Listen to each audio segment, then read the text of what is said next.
繼續同你講啊，嗱，跟住我就嚟到皇宮啦，咁鬼死好人嘅，唔係sorry 啊，我入到嚟皇宮啦，跟住咧就有好多人喺度啦，當然啦，咁就見到你呢位咁好人嘅、咁美麗嘅、咁慈祥嘅，好啦，你唔好講咁多啦，好唔好啊？你直接啲好唔好啊？好啦，我就見到呢位公主啦，咁嗰個係你啦，楠楠啊，多謝晒喎。咁咧你就有隻左右手嘅就係小王啦，吓？小王？我都唔知有咩俾佢做啊嘛，所以咪做你左右手咯。唉，好啦，繼續。當時我只係企喺皇宮嘅門口啦，咁我已經望到小王喺度做咩啊？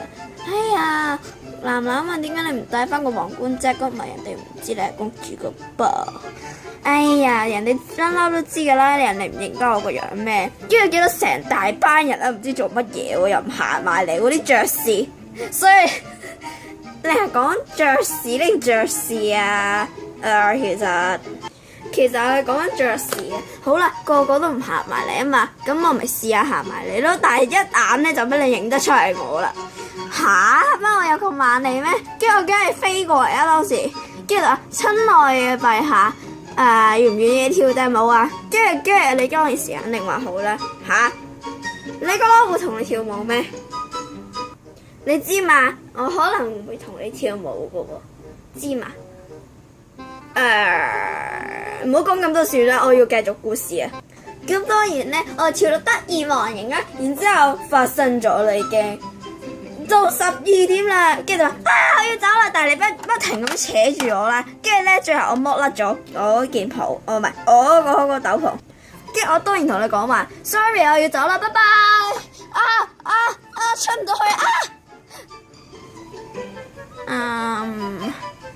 小王同我處理呢件嘢，而且我要揾翻嗰個人啊 ，OK。跟住咧，點鬼知咧？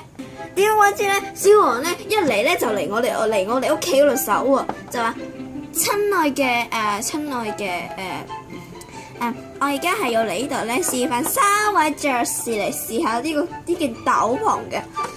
咁我可唔可以試啊？人哋係女仔，唔係人哋係公主嚟嘅，你試乜嘢啊？小王冇咁惡噶喎 ，sorry 咯。跟住點鬼知咧？小蘭咧就個頭大得滯，甩唔落。然之後咧，酸酸咧爭少少就甩得落噶啦，但係咧都係甩唔落。跟住最後小王就話：睇你要試下呢位仁兄啦。喂，佢唔需要試，都話個個都要試啊！小王好惡喎，係啊。